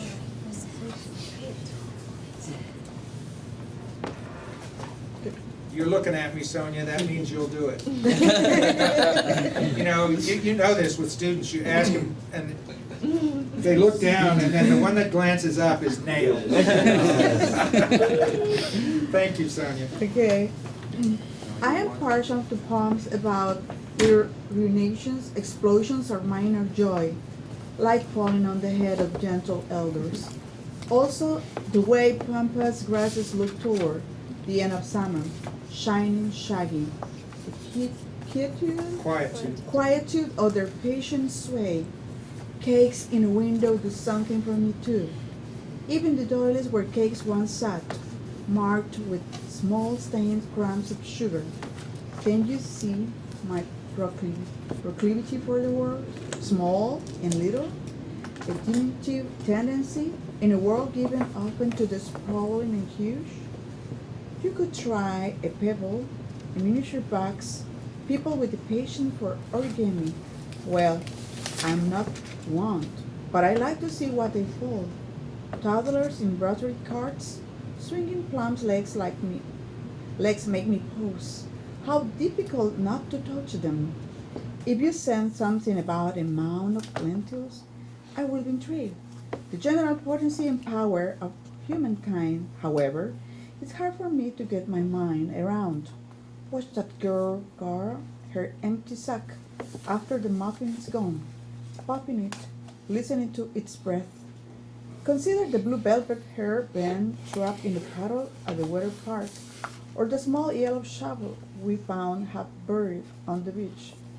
As Kailua that we carried with us 6 months to every place there were waves. Okay. That's it. There's a famous novel by, I don't know how to pronounce the first name, the last name is Roy. Arundhati Roy. Yeah, Arundhati. God of Small Things. Yeah, the God of Small Things. You read a poem like this and you get the impression that Nye worships the God of small things. Right? The rejection of grand narratives. Yes, the rejection of grand narratives. Also the rejection, of big patriotic language a la Hemingway even. Okay?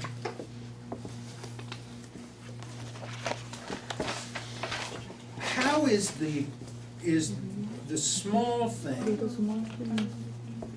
how is this devotion to the small thing itself a political statement? Pardon? How is this devotion to the small thing itself a political statement? A sort of recognition of minorities. Okay. Of women, because they are supposed to be looking at small things. They remain most of the times confined to household, where men are out in the world confronting the large things. Mm-hmm. Or they are like just looked down as small portions. And therefore, Looked down at. like you said yesterday, for example, the quilt work is must have been done almost all by women. Yes. And now that that kind of a work is there in a museum, is not only giving them some kind of bringing them out, but giving them some kind of a prominence in an art museum, which was earlier a space only reserved for men. But sadly enough, it's not the case in our countries. Exactly, there's so much of good embroidery done that it's not like Yes, that but every- the controlling people are all men. Yes. So much of good embroidery is done, but so little amount paid to them. Yes, very little. amount. They are exploited left, right, and center.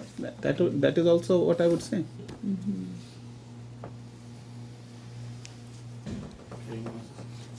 I'm sorry, yes. Yeah. I think this poem is a statement of nice poetical philosophy, if you like. I mean, she says it, I'm not the kind of poet who's gonna write about politics, about Iraq and Palestine and all that stuff. I'm the kind of poet who's gonna write about small things, and I'm happy and satisfied with that. But she does So write she about tries the police. to Yes. avoid, if you like, that charge of community betrayal, if you like, right? And hiding in that little nest, writing about those little things, and that's it. Yes. Now, what's I mean, having read the two parts of the book, because it really is this part 1 and part 2. I mean, the first part seems to be more quieter, more observational, more personal, as he says. But the second part is basically political. Correct. I mean, the war that Karim says is basically, the second part is basically about Iraq, is about Palestine, is Israel. But in a quietest way, I think. In a really, this is the impression I got. Yes, She is really quietist. I mean, she doesn't want to tread on shaky grounds or on difficult matters which have to do with politics. You see? Yeah, she thinks there's a kind of refuge in small things because the big things like identity issues or political issues are like offering no comfort to us. So we should take some refuge in small things. Tom, Yes. if you don't mind, I would like to say that even in the details and the minimal description she makes, there is a kind of politicization of the How? poem still. How in the sense that it is I would say, a symmetrical replica in a microscopic way of grand narratives. She's criticizing the way those who think they are strong and they can change the face of the world, okay, have led us to chaos. They destroy the small things. That's what I was gonna say. Go ahead. Yeah, I was gonna say something related to that, and going back to what I said before. I'm sorry. It's okay. This may be Kim. Yeah. Hello. I believe Yeah, in- hi, how are you? No, I've got it here. No. Oh, you, oh, okay. You have it. I just want to see which poem were you thinking of? Oh, yeah, there is, during the war. Yes, page 56 during the war is good. During the war. 56. Okay, let me just find that one here. During the war, yes, 56. Last wishes to you. This is also on the back cover.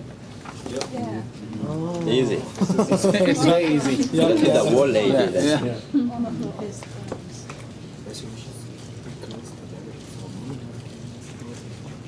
I think this may have 3 different poems, 3 or 4 different poems. That one's alone. I don't know if you have that one. Well, it's only. No, that one has. Well, I'll tell you what, the whole thing's only 3 hours or 3 minutes and 45 seconds, so. Oh, are we plugged, are the speakers plugged? Let's connect these speakers.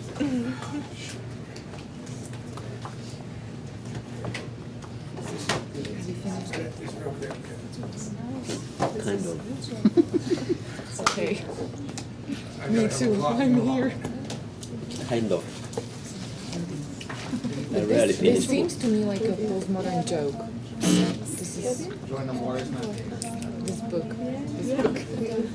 Why is that only? Why is this 49? You will find out while you read. I could find something on that. They talk about this gold rush, Canadian gold rush, or what. Later on you will find out. The significance of the title is there in the novel. That's the other, that's the Significance of the title is there in the novel. Well, we're not The meaning getting of the title is sound there in the The novel. title. Yeah. Are those on? Yeah, these are on. And that one. Maybe it's just the volume here that's turned all the way down. For best wishes to you and yours, he closes the letter. For a moment, I can't fold it up again. Where does yours end? Dark eyes pleading, what could we have done differently? Your family, your community, circle of earth, we did not want. We tried to stop. We were not heard by dark eyes who are dying now. How easily they would have welcomed us in for coffee, serving it in a simple room with a radiant rug.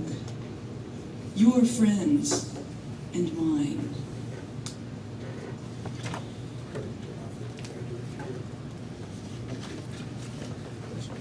Well, yes.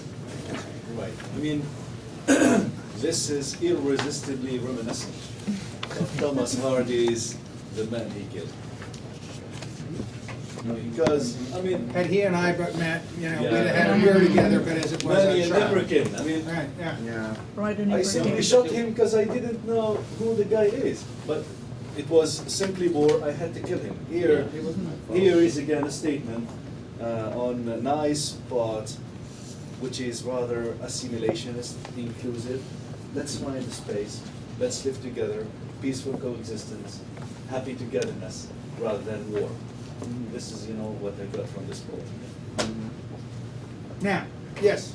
Also reminiscent of Wilfred Owen's A Strange Meeting. Mhm. It echoes there.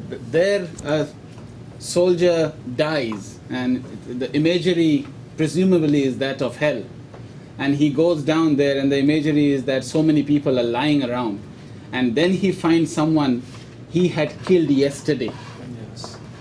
and now he's here And today. Notice the frequent use of the inclusive pronoun we, Mm. right? Yeah. Which is meant to underline this, if you like, desire for togetherness and coexistence and yeah. One of the assumptions behind a poem like this is what we all want the most is peace. And often that's true, and sometimes it isn't. Mm. If what we all wanted the most was peace, we would have peace. There's somebody who wants something more than they want peace in any context where there's war. And almost all of us would agree that we want peace almost all of the time, but unless you're a thoroughgoing pacifist, there are times when there are things that you value more than peace. And part of the question becomes, is this one of those times? For me, I look back at World War II, and I thought a lot about this because I tried at one point to decide if I was a thoroughgoing pacifist, and I finally had to say no. I finally thought, it was worthwhile to take up arms to stop Hitler. But as to this question of her being assimilationist, I think that there's another question that is very useful here, which is, who is Nye writing for?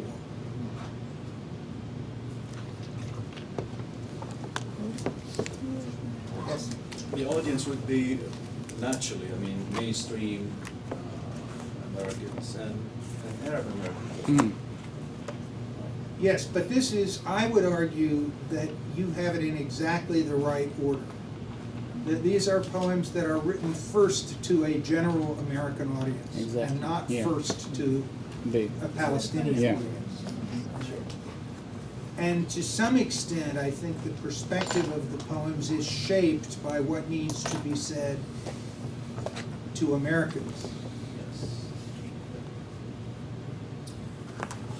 What do you see in a poem like this that is particularly geared toward that audience? Or actually, let's take the next poem. The sweet Arab, the generous Arab. Since no one else is mentioning you enough, the Arab who extends his hand, the Arab who will not let you pass his tiny shop without a welcoming word, the refugee inviting us in for a Coke, clean glasses on a table in a ramshackle hut. Those who don't drink Coke would drink it now. We drink from the silver flask of hospitality. We drink, and you bow your head. Please forgive everyone who has not honored your name. You who would not kill a mouse, a bird, who feels sad sometimes even cracking an egg, who places two stones on top of one another for a monument, who packs the pieces, carried them to a new corner, for whom the words rubble and blast are consonants, who never wanted those words. To be able to say, this is a day, and I live in it safely with those I love, was all. Who has been hurt, but never hurt in return. Fathers and grandmothers, uncles, the little lost cousin who wanted only to see a Ferris wheel in his lifetime, ride it high into the air, and all the gaping days they bought no tickets for spinning them away. Now this poem is ostensibly written to the Arab, right? Because the Arab is the you. Please forgive everyone who has not honored your name. But that's not who it's really intended for. It's intended for people who don't understand that there are Arabs like this. I think most recently the Arabs are being misunderstood, highly misunderstood, and they are being accused of so many accusations of being terrorists. And they associate terrorism most of the time with Arabs and especially with Muslims. And the Arab and Muslim countries, they were hurt and they were destroyed by terrorists more than any other spot in this world. So for example, in Iraq, terrorism killed, thousands and hundreds of thousands of Iraqi civilians more than any other, whether soldiers or American soldiers or whatever. So I think after 9/11, terrorism was directed, directly toward the Muslim Arabs, and this is why I think Naomi here is trying to reshape the Arab image in the American eyes. So Arabs are peaceful and kind people, so they are doing simple and tiny things. They are living their everyday life just like any other human being. So why should you underestimate them? Why should you accuse them of so many things that they didn't do? So if one Arab is a bad man, so it doesn't mean that all the Arabs, he doesn't represent all of the Arabs, I think. I think this is the idea. Who has never been hurt, but never hurt in return. Arabs that are not like in the elite of the rich ones, the ones that sell oil. I mean, if you read the first part, I mean, when she says that he cleaned glasses on a table in a ramshackle hut, she's talking about, those that live in humble conditions, that there are people who live in different worlds than that of the rich ones who might be the troublesome. Yes. This poem, Nye tries to debunk, if you like, the stereotypes that have been circulating in American society. Remember, was it American or the world? Sorry? Is it only American or around the world, you could say? It's particular. Yeah, because I was looking at this this passage, it say, who has been hurt but never hurt in return? The tendency that sometimes people have is to think that Arabs or basically, they basically revenge themselves towards what has been done before or has been doing, or the world has been doing to them. So I'm saying that, can we say that this is the stereotype that the world has towards the Arab world? Not necessarily the Americans, but we could say for example, Africa, some African countries, some European countries think that Arab means terrorism. Yeah, I think it's not just confined to Americans, but her primary address is probably to the- Americans to- because she's publishing in a Mhm, U.S. American. context. But yeah, these stereotypes are not just confined to Americans. But Yes. So hey, does that make sense? Yeah. Go ahead. Okay, so I was saying she's trying to subvert the predominant stereotypes in relation to Arabs as tough, hard killers, terrorists. Look at the title itself, the sweet Arab, the generous Arab. She tries to give, another picture, if you like, of what's going on. She talks particularly about sweet Arab and the generous Arab. And she, in the first stanza, she refers to examples of generosity, of kindness, Arabs being hospitable, which here she goes back to our lore, to our folklore, Arab folklore. And then in the second stanza, she says an Arab wouldn't even kill a mouse, right? So, I mean, it's not good to judge us for the 9/11, what happened, of course, 9/11. This book was published in 2005. So here is, again, a very sweet, if you like, response to what is going on outside in actual life. Fela, you look ready to speak. Yes, I hesitated a little bit, but now I feel ready to speak. Because, I'm a woman who travels a lot. Not only, it's not my first travel, and I happen to have three origins that cause a lot of stereotypes. The first one is African, Arab, and Muslim because of the scarf. So I have never suffered from any kind of direct criticism, but I see strange looks around me very often. Distance, okay? So for someone else that wouldn't hurt, but as I am a very sensitive person, the look can be very, very harsh, more than words sometimes. But fortunately enough, after some let's say talks and after, let's say spending 3 or 4 or 5 days with persons, I see another type of look at the end, which seems to say, please forgive me for being so, for the stereotype I had about, there is no word about that, but I see it in the looks. Sometimes in conferences especially, they seem to have the idea that Arab Muslim women cannot be educated enough to say something like that. So when I do a good conference, they seem to be astonished and to apologize in their looks. Not even, If I may, just for a second, one of the things that I think emerges from this discussion is that these poems are rhetorical. That is, they are on some level designed to persuade. And even though they are quiet poems, in some ways their quiet tone is part of the ethos of that rhetoric. Aristotle talks about how rhetorical appeals can be made on the basis of logos, which is reason, pathos, which is emotion, and certainly that's here, or ethos. And ethos is basically the good character of the speaker. You persuade people by convincing people that you are credible, that you are someone they can trust. And some of the quietness of these poems, I think, in their address to a sort of general American audience, is the adoption of a certain ethos so as to be persuasive. Yeah. And in that sense, I think the poems are a little more political than they appear. Certainly you can see why a Palestinian audience would find them quietist. But if you see them as being written to an American audience, part of the point is to say, lots of Arabs are quiet. Lots of Arabs just want to get along and will give you a Coca-Cola. Speaking of which, it's also very interesting to me that the glasses are clean. Why is it important for the glasses to be clean?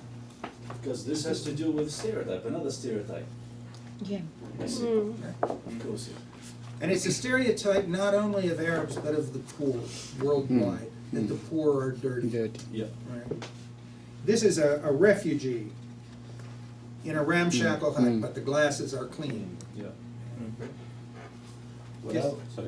When I was doing my MA thesis, it was back in 2001, I had chosen, as you know, a modern American poet and a movement as a subject of my thesis. And we didn't have sources, books and articles to write and to read about that subject. So I started to correspond, to write letters. I was writing about 25 to 30 letters, and not internet message, but letters, So every day for about 3 months, every day about 30 letters. And I used to go to the MLA. That is, it has the addresses, the names of poets. To the MLA director. Yes, and it was old. It was about 1995. So some of them either changed their addresses or they died or something like this. What is amazing, is that one of them was an American. He's a professor, a retired professor, and he wrote back to me after about 4 months. And in his letter, he said that I hesitated to open your letter for more than 2 months. So my letter was on his desk for 2 months, but because it says Iraq, so he was terrified to open it. Because at that time there is a kind of a germ that causes some kind of diseases. I don't it's called anthrax. Yes.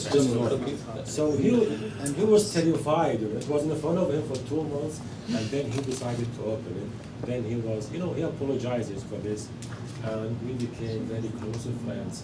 Even after the war of 2003, he was asking, I have another one in Spain, so he was asking the professor in Spain, have you heard from Saleh? I am very worried about him because of the war. So this is the first impression that he got when we started to write to each other. So I respect that man very much actually. But this is another example of how the image of the Arabs is being distorted by a bunch of people. The other thing I want to add is that the first one, which is during a war, I think Naomi is trying to make a kind of a category, as if we have two categories. People who are victims of what other people are doing. And this is why she said, we try to stop it, right? We try to stop. And this is the peaceful people, the civilians, the people who are against all this stuff, okay? So some people are doing bad things. I don't want to call them any names, but they are bad because of the wars, the killing of people, the destruction, and the major number of people are just like the victims of what those people have done. So she's trying to really, two categories. One is the opposite of the other. And part of the effort there is to redefine what the opposition is. The opposition is not Americans versus Arabs. The opposition is war makers versus those who want peace. Yes. And there are war makers and those who want peace in both the sort of national or ethnic civilization in the countries, yes. Yes. Something else which has to do with Fellah's statement. Women, Arab Muslim women are classified into two categories actually. One, shadowy non-entities, right? Slaves, right? With a hijab and so on. And all These are the stereotypes. Yes. Two, the belly dancers, right? The exotic, right? So actually, this is not the case. You see, Nye does not particularly talk about women as such, right? And last time I told you about Muhja Kaf, the Syrian American writer, who wrote a nice collection of poems entitled "Emails from Shahrazad." Yes. All right, in which she puts her finger on these stereotypes. The Arab, the Muslim woman as a belly dancer, or completely a lost, if you like, image. Well, and of course they completely repeat the stereotypes within the Christian tradition between the Virgin Mary and Mary Magdalene, or the the mother and the whore. Yes. It's a very binary kind of thinking about women that's not just about Arab women. I want to point out one little detail in fold, if I may, which is on page 15 again, which for me complicates the poem in a way that I really value artistically. I mentioned that there's, to some extent, Nye strikes me as a poet who works in a certain period style. But there's a very interesting thing that goes beyond that in this poem, which is that almost every time she uses a word to name a category of small things, it's a big word. Diminutive, miniature.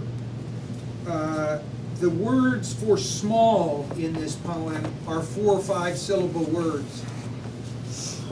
And what I get from that, and this is one of those cases where there may be overreading going on, as Maria was suggesting the other day.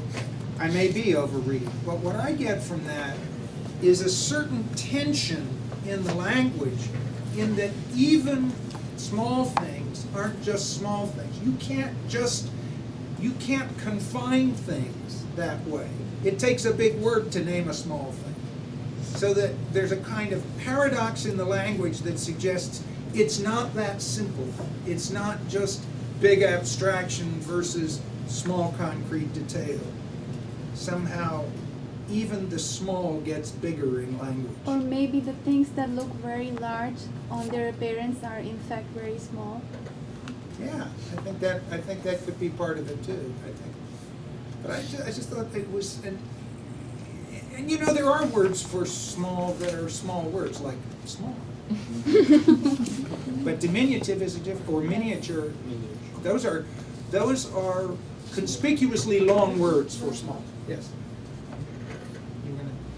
Yes, I think Naomi is fond of details, naming small things as a means to define or to identify the largest thing. So she uses, as in this poem, as in the other one about war, so she uses small details, just like the sweet Arabs.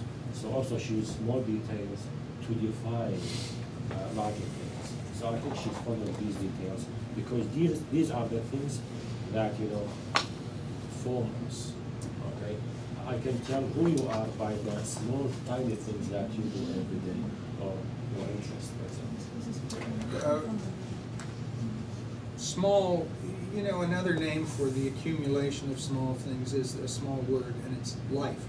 Rabia, and Yes, I just wanted to Castillo. talk something about women's psychology, because it's always like women give give attention to small details, and through this way they go to higher places. Like it's always the women who give attention to small details. So that's why she's more focused on, because the university president that I worked with, she was always saying this thing to me, that pay attention to small details. This is how you're going to be perfect. If you want a great example of that in earlier American literature, Susan Glaspell's play Trifles. And what's the name of the story? She wrote a play and a story, and it's the same narrative. The play is Trifles, and the story is, I can't think of it. But it's the one about a sheriff and a couple of other men go out to a farmhouse to investigate the murder of a farmer. And while they're looking around for clues and not finding anything significant, the women figure out the whole thing from small details in the kitchen. That's why women are better administrators, because they pay attention to details. A Jury of Her Peers is the name of the story, and it's a wonderful teaching text. It's very short, easy, and it's the kind of thing that's just hard enough for students so that they can feel satisfaction that they figure it out, but it's a good one. Castillo. Yeah, I was just about to comment what you said about Naya's use of language, and it really, as a teacher of writing, it really shows me that she's very intelligent. She's very gentle when it comes to the use of language, as well as when it comes to the craft of writing itself. So I think she's one of those writers who really reads a lot, so that when it comes to the use of language, she knows when to put the words and when to, like the diminutive and the miniature box, which is just, it's like a contradiction.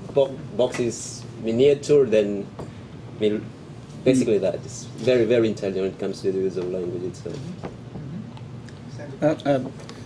Extending the stylistics part, and since Arundhati Roy was also mentioned, one of the things that the Booker committee felt about her language in God of Small Things is that she uses remarkable adjectives in front of the noun. So, along with that, the words that describe small are themselves multisyllabic. Also, we have to see that there are adjectives attached almost always to that. So, stylistically, so it is, consider the blue velvet hair band. Okay, you want to, then that's the detailing. That's where stylistically a small thing is further detailed, language-wise. That I thought about that. Okay. To me, there is a movement from small to big, if you like.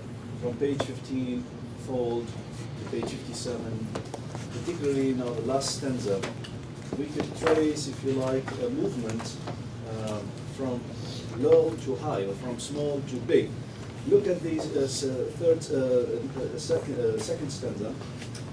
The little lost cousin who wanted only to see a Ferris, and Ferris in Arabic means a knight. The knight will in his lifetime ride it high into the air. So there is that, if you like, upward movement from small to something high. And that, you talked about it as critical progressivism. I mean, let's just start, if you like, with small things, with changing those stereotypes, and then we could talk about Arab American, because this is the question, Arab American identity, one's decent place in this multi-ethnic, diverse, if you like to say. This is how we do it.